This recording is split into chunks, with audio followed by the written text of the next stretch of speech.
तो क्या मोदी जी से पूछ के युद्ध किया था क्या? वो दो देश लड़ रहे हैं, कल इंडिया और पाकिस्तान ने लड़ाई लड़ी, तो क्या हमने किसी से पूछ के युद्ध किया था? और मोदी जी इसमें क्या कर लेगा? जो कह रहे हैं मोदी मोदी। इजराइल के वाइस प्रेसिडेंट जो उनके अपोजिशन लीडर है, उनसे सीखिए, भारत को सीखने की जरूरत है। उन्होंने कहा है कि अब युद्ध हो चुका है, युद्ध हमारा इजराइल लड़ रहा है और हम जैसे भी हैं हमारी सरकार के साथ खड़े। तो कुछ तो हिंदुस्तान के राजनेता हो, आप भी सीख लो। नमस्कार, मैं प्रमोद कुमार और आप देख रहे हैं पीके टाइम्स। आज हम जिस मुद्दे पे बात करेंगे वह सुर्खियों में है। अमेरिका इजराइल इराक युद्ध के मामले में आज यहां पर विस्तार से हम चर्चा करेंगे। हमारे साथ कर्नल देवानंद गुजर है और यहां पर यह बताएंगे किस तरह से ये युद्ध आगे जा रहा है और इसकी स्थिति क्या हो सकती है। सर, मौजूदा जो हालात की हम बात करें, किस तरह के इस युद्ध को देखते हैं आप? और करीब 12 दिन इस युद्ध को हो गए हैं चलते चलते। बिल्कुल, सबसे पहले आपका धन्यवाद कि आपने मेरे विचार रखने का मौका दिया आपके दर्शकों को, और आपके दर्शकों को मेरा नमस्कार, प्रणाम, जय हिंद। जहाँ तक इस युद्ध का ताल्लुक है, आपने खुद ने बताया भी आज 12वां दिन उसका चल रहा है। और देखिए, युद्ध तो बहुत बड़ी बात है। कोई भी कार्रवाई होती है तो जब वो कार्रवाई होती है तो उसके पक्ष में भी लोग खड़े होते हैं, विपक्ष में भी लोग खड़े होते हैं, न्यूट्रल भी लोग खड़े होते हैं, दूर से देखने वाले भी खड़े होते हैं। वो सब अपना अपना नज़रिया होता है। और क्योंकि ईरान के ऊपर जिस प्रकार से हमला 28 की रात को किया गया था इजराइल और अमेरिका द्वारा, तब लोगों को लग रहा था शायद युद्ध होगा, नहीं होगा, वर्ल्ड वार होगा, क्या होगा। मैं ये मानता हूँ आज के दिन जो परिस्थिति है, पहली बात यह है कि ईरान बड़ी परसेंटेज तक उसकी ताकत को कम कर दिया गया है। अमेरिका और इजराइल और अमेरिका द्वारा जो मुद्दे लेकर के इन्होंने इस युद्ध की शुरुआत की थी, पहला तो यूएसए के द्वारा ये था कि डी न्यूक्लियराइज करना, उसको जो उसने मना कर दिया था ईरान ने, इसलिए अमेरिका को कूदना पड़ा। अमेरिका के राष्ट्रपति ने कल ही बताया है कि किस प्रकार से उन्होंने जो उनके युद्ध के जो कारण थे, जो उनके एम थे, उनको पूरा करते हुए उन्होंने पूरा कर लिया आज के दिन। तो डी न्यूक्लियराइज वो मानते हैं कर दिया है। जहाँ तक इजराइल का ताल्लुक था, उनका कहना था कि मुझे क्योंकि देखिए ईरान, मैं उस पर बाद में आऊँगा, ईरान के विरुद्ध वो इसलिए कर रहा था, उसने कहा कि भाई जो ये मिसाइल ताकत इसने बनाई है, मैं उस मिसाइल ताकत को ख़त्म करूँगा। और दूसरी जो इसके प्रॉक्सी हैं, जो हमास है, हिजबुल्ला है, हूती है, जो आए दिन दुनिया में कोहराम मचाते हैं, मैं उस शब्द को कोहराम कहूँगा, तो उन्होंने दो मुख्य कारणों से हमला किया। ना ईरान का जहाँ तक ताल्लुक है, देखिए ईरान ने बहुत वो एक ऐसी रणनीति के अंतर्गत काम कर रहा था। अगर 1979 जो हमारे हम लोग कहते हैं जो एक क्रांति हुई थी, वो क्रांति तो ईरान की क्रांति थी, पर नाम दिया गया उसको इस्लामिक क्रांति, क्योंकि उसको इस्लामिक एंगल इनको देना था। और वो शिया राष्ट्र उन्होंने बाद में बनाया। एक धर्म के जानकार को, मौलवी को उन्होंने उसका अध्यक्ष बनाया। देखिए, जो भी उनका व्यक्तिगत मामला था उस देश की, मुझे उसमें नहीं जाना है। पर आज ईरान के जो इसने कार्रवाइयाँ की पिछले गत 20-30 वर्षों में, एक तरह प्रॉक्सी बनाया, एक तरह उन्होंने कई संगठन तैयार किए और दुनिया में एक ताना बाना खड़ा किया, न्यूक्लियर हथियार प्राप्त करने की कोशिश की। और सबसे बड़ी गलती, या कहूँगा जो एक किसी भी राष्ट्र को नहीं करना चाहिए, उन्होंने कहा कि इजराइल को जीने का अधिकार ही नहीं है। जब आप किसी देश को कहेंगे जीने का अधिकार नहीं है, तो मैं मानता हूं वो अपनी पूरी ताकत लगाएगा आपको खत्म करने के लिए। अब ये समय बताएगा कि कौन किसको खत्म करता है। आज के दिन स्थिति यह है, इजराइल और अमेरिका दोनों का हाथ भारी है। ईरान की नेवल शिप में बता रहे हैं आज को 51 जहाज जमीनों दो समुद्र के तल पर बैठा दिए गए हैं। उनका एक एयरक्राफ्ट कैरियर भी बर्बाद कर दिया गया है। हवाई जहाज, I am sure air superiority पूरी इनकी इजराइल और अमेरिका की आ चुकी है। और वो कहाँ कहाँ, हाँ, सबसे बड़ी बात, उन्होंने अयतुल्ला खोमेनी को मारने का उनका प्रण था, उन्होंने मार लिया। वही नहीं, उसकी जो लाइन थी लंबी, उसको भी मार गिराया। उनके जो प्लानर्स थे उनको मार गिराया। अभी वो स्थिति मैं ईरान के लिए नाजुक देखता हूँ। सबसे बड़ी दुर्भाग्यपूर्ण बात, ईरान के नागरिकों को सजा बिना मतलब मिल रही है। उनके नेतृत्व कहो या हालात ऐसे हो गए कि वो निर्दोष लोग इसमें बिना मतलब। शुरुआत में जो है दो देशों के बीच में युद्ध हुआ, फिर उसके अंदर अमेरिका आया और अब करीब 11-12 जो देश है उनके बीच में आपस में इस तरह का हो रहा है। क्या लगता है कि ये बड़ा युद्ध हो सकता है और इसको तेल के बाजार के ऊपर कितना फर्क पड़ेगा इस युद्ध को लेकर? देखिए, सबसे पहली बात, आपने 3 सवाल पूछे। पहला सवाल है कि दो देशों के बीच में युद्ध नहीं था, दो पार्टी थी, एक अमेरिका और इजराइल एक पक्ष से, दूसरा पक्ष ईरान था। पहली बात तो ये। आपने अगला क्या सवाल था आपका? बाजार के ऊपर कितना इफेक्ट पड़ेगा इसका? और हाँ, बाजार के ऊपर कितना, तेल पर तेल कितना। बाजार, जी। देखिए ये जो नहीं, आपने एक और सवाल पूछा था कि शुरुआत दो हाँ, पक्ष मिडिल हुए, ईस्ट पर में कई अब कई अब देश मिल करीब गए। 20 राष्ट्र देश जी। इसके अंदर कूद चुके हैं। जी। कूद नहीं चुके, हुआ क्या देखिए साहब, ईरान का जो नेतृत्व है वैसे भी मैं उसको अच्छा नहीं मानता हूँ अंतर्राष्ट्रीय शांति के लिए। मैं आपसे इजाज़त चाहूँगा 1 मिनट बोलने की। ईरान ने क्या किया साहब, जब वो बना तो उसने एक एक्सिस ऑफ रेजिस्टेंस का निर्माण किया, उसके अंतर्गत हिजबुल्लाह, हूती, हमास और इराक के अंदर शिया मिलिशिया को उसने सपोर्ट किया। ये जग जाहिर है, जिनको आतंकवादी दुनिया मानती है, हम भी मानते हैं, और उन्होंने दुनिया में कोहराम मचाया। ना इसकी आड़ लेते हुए ईरान और अमेरिका की जो जब ये चीज़ें होने लगी, तो ये करते करते जब ये हमला किया गया, अब ईरान की इतनी हिम्मत नहीं है, उसके पास संसाधन ही नहीं है साहब कि वो अमेरिका पर हमला मिसाइल लॉन्च कर सके या कुछ कर सके। इजराइल पर भी वो हजारों मिसाइल दागने की कोशिश करता, कभी 100 दागता, 150 दागता, और उसमें से 2-4 अंदर घुसती हैं, तो वो कोई बड़ी बात नहीं है। बट जब उसने देखा कि इन दोनों पे असर नहीं हो रहा है, तो इस इलाके के अंदर, जिसको मिडिल ईस्ट हम कहते हैं, इसके अंदर अमेरिका के बहुत सारे उनके सैन्य अड्डे थे, और वो हर देश में थे जहाँ जहाँ उनके सैन्य अड्डे थे।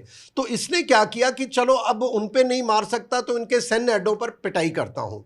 सैन्य अड्डों के साथ साथ अगर आपने देखा हो जिस प्रकार से दुबई के अंदर, ये दुबई का कोई लेना देना नहीं है, वहाँ तो कोई सैन्य अड्डा भी नहीं है, तो इन्होंने अपने इर्द गिर्द, और मेरा मूल्यांकन है, हो सकता है बहुत सारे विद्वान मेरी बात से ना सहमत हो, कि देखिए ईरान शिया राष्ट्र है और बाकी इसके इर्द गिर्द सारे सुन्नी हैं, तो इसने एक भी शिया जो कंट्री है उस पर हमला नहीं किया है, सारे सुन्नी देशों पर इसने हमले किए हैं। और ये कह के किया है, देखिए बहाना बनाया उसने कि भाई तुम अमेरिका के समर्थक हो इसलिए मार रहा हूं, तो वो निर्दोषों के ऊपर उसने मारने की कोशिश की, और मकसद उसने क्या निकाला उसके अंदर कि अमेरिका या इजराइल दबाव में आ जाएंगे और यहां से ये युद्ध समाप्त होगा, पर ऐसा हुआ नहीं। अब आता हूं आपके आखिरी सवाल पर, इससे अंतर्राष्ट्रीय तेल बाजार पर क्या फर्क पड़ेगा। देखिए मैं ये मानता हूं कि अंतर्राष्ट्रीय तेल बाजार, हॉर्मुज की जो खाड़ी है जो ईरान कंट्रोल करता है, दूसरी तरफ ये जो दूसरे अपने साउथ जो अरब कंट्रीज हैं ये करते हैं। नाउ इनको जो ईरान का जो वर्चस्व है, क्योंकि उसकी सेना बड़ी है, नेवी बड़ी है, सब कुछ ये कंट्रोल करता है। अब क्योंकि युद्ध शुरू हुआ तो वहाँ से जो जहाज जा रहे थे उन जहाज़ों को उन्होंने रोकना शुरू किया। 2 दिन पहले तक तो एकमात्र 1 या 2 जहाज ही उधर से पार हुए हैं, पर जब ईरान के ऊपर दबाव पड़ा कि भाई तुम इस युद्ध इस समय पर ऐसा नहीं करो, तो उसने बोला कि भाई मैं अमेरिका के जो मित्र देश हैं उनको नहीं जाने दूंगा, बाकी सब हवाई जहाज जा सकते, हमें कोई नाराज़गी नहीं है। और यहाँ सवाल आता है भारत के हित का। भारत के लिए उसने कोई अड़चन नहीं डाली है, और मैं ये मानता हूँ हमारे को दुनिया की परवाह छोड़ते हुए ना पहले अपने हितों की रक्षा करनी चाहिए और हमारी सोचनी चाहिए। तो भारत के लिए स्थिति इतनी नाजुक नहीं है। हाँ, जहाँ तक अंतर्राष्ट्रीय है, अब क्या हो गया कि उन्होंने यूरोप के जो कंट्रीज हैं, जो आज सुबह की खबर है, ईरान ने कल रात को बोला है, जो भी बची कुछ उनकी लीडरशिप है, पहली बात तो लीडरशिप बची नहीं है उनकी, जो वो ईरानी जो गार्ड है वो मैं एक तरह उनको मिलिशिया मानता हूँ। वो उनकी सरकार, ईरान की फ़ौज नहीं है, वो कॉम्युनी की फ़ौज थी, और नेवी को बर्बाद कर दिया गया है, हवाई जहाज ताकत बची नहीं है। हाँ, ये IRG है जो अब अलग अलग, लीडरशिप तो ख़त्म हो गई, तो जिसके मन में आती है वो मिसाइल दाग देता, तो स्थिति बड़ी नाजुक है। पर भारत की सुरक्षा और विदेश नीति पर क्या कोई फर्क पड़ेगा इस युद्ध का? देखिए ऐसा है, जब अंतर्राष्ट्रीय स्तर के ऊपर कोई भी लड़ाई होती है तो विदेश नीति, देखिए विदेश नीति कोई लिखित थोड़ी होती है साहब। जैसा किसी राष्ट्र के हित का कोई कार्य होता है वो राष्ट्र के लीडरशिप और राष्ट्र के नागरिकों की आवाज़ से तय किया जाता है। तो क्या फर्क पड़ेगा क्या नहीं पड़ेगा ये तो समय बताएगा। बट मैं आज के दिन ये देख रहा हूं, भारत की विदेश नीति दुनिया के अंदर अगर सबसे अव्वल रही है तो भारत की रही है। क्यों रही है मैं आपको बताता हूं। पहली बात, जब इस तरह के हमने थोड़े दिनों पहले देखा यूक्रेन और रूस की लड़ाई हुई, उसके बाद अभी ये हो रही है। भारत के हितों की मैं हित कैसे देखता हूं, देखिए भारत में तेल के दाम जो थे 100 रुपए से ऊपर नहीं बढ़े, जबकि पाकिस्तान में आज के दिन 352 रुपए में पेट्रोल मिल रहा है, क्योंकि रूस के कारण जो तेल पे प्रतिबंध लगे तो भारत ने अपना वो उसको नेविगेट किया, रास्ते को, तेल की प्रॉब्लम नहीं आने दी। भारत ने इस दौरान में तेल लिया ही नहीं, यूरोप को एक्सपोर्ट किया, बहुत सारा फॉरेन एक्सचेंज कमाया, और उसको कमाने में कोई दादागिरी नहीं की भारत ने। भारत की डिप्लोमेसी देखिए, मोदी जी और इनकी फॉरेन मिनिस्ट्री या उनकी जो डिप्लोमेट्स हैं उनके द्वारा अमेरिका को साधते हुए और सारा काम करवाया जिसमें देश का हित हुआ। तीसरी बात देखिए कि उस दौर के बाद भारत ने एक हमारा ऑपरेशन सिंदूर होता है, ऑपरेशन सिंदूर में जिस प्रकार ने भारत ने युद्ध शुरू करके खत्म कर दिया, ये बहुत बड़ी बात है, दुनिया आज चर्चा कर रही है। उसमें सबसे बड़ी बात क्या होती, जब हमने पाकिस्तान के टारगेट्स को स्ट्राइक किया, स्ट्राइक करने से क्या निकल के आया कि हमने प्रिसाइज बिना कोलेटरल डैमेज किए हुए किया। आज वो दुनिया में एक एग्जाम्पल बना हुआ है। आपने देखा होगा, आज मैं सुबह की न्यूज बता सकता हूं, 11 देशों ने भारत से 350 बिलियन डॉलर्स की डील पिछले 20-25 दिनों में साइन हो चुकी है कि हमें ब्रह्मोस दीजिए आप। तो मैं देख रहा हूं कि भारत की जो डिप्लोमेसी बहुत अच्छी रही है प्रेजेंट तेल के अंदर। हॉर्मूज से हमारा जो भारत का देखिए टोटल 90% तेल हम इंपोर्ट करते हैं, राइट।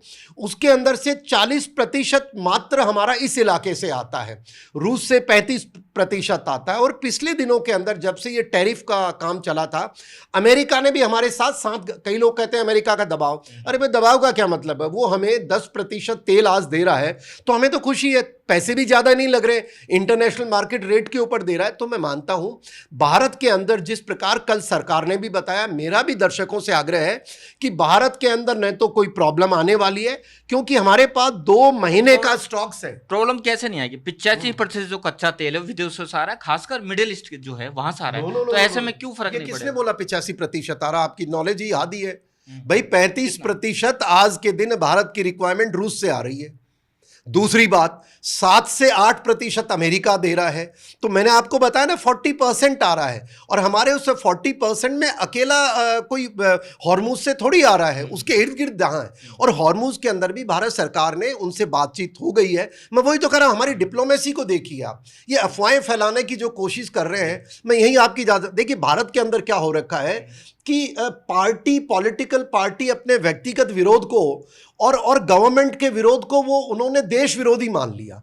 तो वो अपने विरोध में आप गलत चीजें नहीं लाए बाजार में, रादर में विरोध से जो करते हैं कीजिए, आपका अधिकार है, मैं भी कौन सा रोज तारीफ करता हूं, पर उस विरोध के अंदर नागरिकों का मनोबल नहीं गिराएं, झूठे तथ्य डोमेन में नहीं आने चाहिए, और मनोबल देश का नहीं गिराना है। जब हमारे अगर कोई झूठ तथ्य है तो बताइए, मैं आपको तथ्य बता रहा हूं, तो इसका असर थोड़ा बहुत जरूर पड़ेगा, ऐसा नहीं पड़ता है। अरे एक बात बताओ, जो कह रहे फर्क पड़ेगा, तो क्या मोदी जी से पूछ के युद्ध किया था क्या? वो 2 देश लड़ रहे हैं, कल इंडिया और पाकिस्तान ने लड़ाई लड़ी, तो क्या हमने किसी से पूछ के युद्ध किया था? और हमारे कारण नेपाल का अगर कोई दिक्कत आई या बांग्लादेश की आई तो दुर्भाग्य है, तो थोड़ा बहुत तो आएगा ही असर। और मोदी जी इसमें क्या कर लेगा? जो कह रहे हैं मोदी मोदी, अरे भाई एक बात बताओ, आप अपनी ये दुश्मनी अपने इजराइल के वाइस प्रेसिडेंट जो उनके अपोजिशन लीडर है उनसे सीखिए, भारत को सीखने की जरूरत है। उन्होंने कहा है कि अब युद्ध हो चुका है, युद्ध हमारा इजराइल लड़ रहा है, और हम जैसे भी हैं हमारी सरकार के साथ खड़े। तो कुछ तो हिंदुस्तान के राजनेताओं आप भी सीख लो। और जो नैरेटिव चलाते हैं, बहुत सारे बंधु हैं जो देखो मोदी को गाली देते हैं, अरे मोदी को गाली देने के बजाय अपनी किस्मत मानो। आज के दिन हिंदुस्तान में तेल अभी भी 100 रुपए नीचे है, आज के दिन आप सो पा रहे हैं, आज के दिन आपको अमेरिका भी आपकी इज्जत करता है, इजराइल भी आपकी इज्जत करता है, और ईरान भी कहता है भारत के साथ मेरी नाराजगी नहीं है। यह काबिलियत है भारत की डिप्लोमेसी की, भारत की ताकत की, और यह ताकत सरकार से मिलती है। मेरे या आप जैसे सड़क पे बोलने से कुछ नहीं होता है। अब ये और बात कर लेते हैं कि किस तरह से ये युद्ध अगर लंबा चलता है तो क्या लगता है कि वास्तव में भारत का इसका फर्क पड़ेगा? और खास तौर पर मैं ये बताना चाहूंगा कि अमेरिका ने अभी कहा है कि कच्चा तेल की जो है वो माल ढुलाई नहीं रोके, नहीं तो परिणाम इराक को और ज्यादा भुगतने पड़ पाएंगे। ये 2 मैंने क्वेश्चन किए, इनका क्या जवाब है? आपके सवाल का जवाब बहुत सीधा है। पहला सवाल यह कि लंबा युद्ध चलेगा तो फर्क पड़ेगा, बिल्कुल पड़ेगा। भाई मैंने कहा कि जब कहीं भी युद्ध होता है उसका असर तो पड़ेगा। इंडिया को क्या करना चाहिए? ऑलरेडी इंडिया कर चुका है, जो मैं देख रहा हूं पिछले 4 साल से। जब हमारी रूस के साथ युद्ध, रूस और यूक्रेन का युद्ध शुरू हुआ था, तब हमारी सरकार पे बहुत बड़ा दबाव आया था। अमेरिका ने हमारे पर टैरिफ लगाए थे कि आप तेल नहीं खरीदेंगे, हमने तेल लिया, हमने हमारी डिप्लोमेसी का इस्तेमाल करते हुए। तो भारत सरकार कॉन्टिन्यूसली इस चीज पर काम करती है।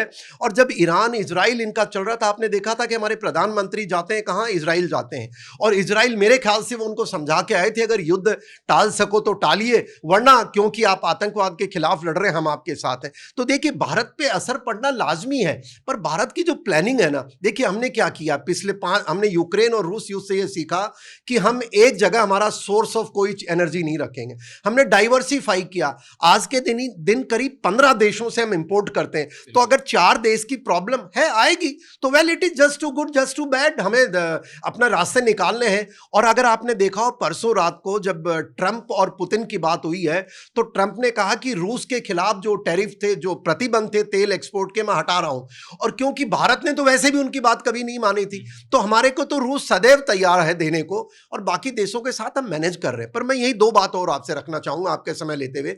पहली बात, मैं इसको भारत में एक अपॉर्चुनिटी देख रहा हूं। कैसे? जैसे मैंने अभी आपको बताया कि ब्रह्मोस के और डिफेंस इक्विपमेंट के हमारे सौदे दुनिया में हो रहे हैं, मेडिकल के भी सौदे भी हो रहे हैं। आप मीडिया रिपोर्ट्स में आ रही है कि कई तरह के कैप्सूल मांगे जा रहे हैं अगर न्यूक्लियर। नहीं, बिल्कुल। भारत के अंदर जैसे हम सबसे बड़े निर्माता हैं दवाइयों के, आपने देखा कोरोना में पूरी दुनिया को दिया, तो मैं इसको अपॉर्चुनिटी देख रहा हूं हमारे लोगों के लिए। Weapon, equipment, technology, drones, missiles और दवाई पानी, और इससे बड़ी एक और चीज देख रहा हूं। देशवासियों को समझना चाहिए कि भारत हमारा कृषि प्रधान देश है, और जो मिडल ईस्ट एरिया, वहां एक भी आलू गोभी कुछ नहीं उगता है, ना तेल, मतलब कुछ खाने को ही नहीं है तेल के अलावा, तो सारा यहां से जाता है। और भारत की जिस प्रकार से, मैं सरकार की बुरी प्रशंसा करूंगा, चाहे तो कुछ लोग नाराज हो जाएं, आपकी मर्जी है। सच्चाई है कि आज के दिन भारत ने उन पूरे राष्ट्रों से हमारे इस तरह की डिप्लोमेसी की है कि हमारी सब्जियां आज सुबह हमारे शिप्स भरे हुए उस हॉर्मुज स्ट्रीट से पास हुए हैं। तो मैं देखता हूं भारत के लिए अपॉर्चुनिटी है, और भारत शांति के लिए भी प्रयास कर रहा। देखो भारत ने पहले भी नहीं, मध्यस्थता ऑलरेडी कर रहा है। भारत में क्या इजराइल को थोड़ी बोला होगा आप मारो, भारत ऐसा कभी नहीं करता। जो लोग अपोजिशन कह रहे मोदी आप बताओ, यार ये बंद करो, ये ऐसा नौटंकियों की मैं कहता हूं सुननी नहीं चाहिए। भारत आज मजबूत स्थिति में है, देश बिल्कुल प्लानिंग सही है। हमारे डिप्लोमेट्स का अभिनंदन, हमारे सबका मैं अभिनंदन करता हूं, मीडिया का अभिनंदन करता हूं जो पॉजिटिव चीजों को रख रहे हैं।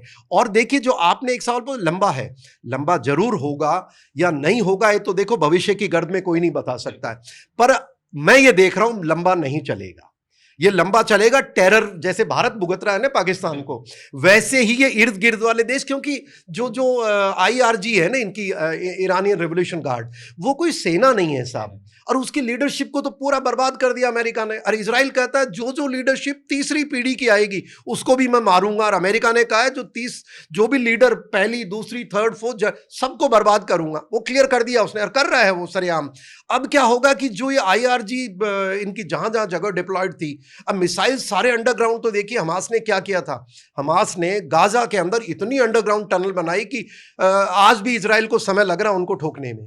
तो ईरान के अंदर मैं ये मानता हूं कि अंडरग्राउंड टनल्स का नेटवर्क बनाया गया है, और ये गलती की किसने? अमेरिका के पूर्व राष्ट्रपति ने, जब इनको न्यूक्लियर इनके ऊपर वो हटाया था, कई बिलियन ऑफ डॉलर्स दिए थे कि भाई आप वापस इसको बनाओ अपने देश की इंफ्रास्ट्रक्चर को, पर उन्होंने किस में लगाया? टनलिंग में।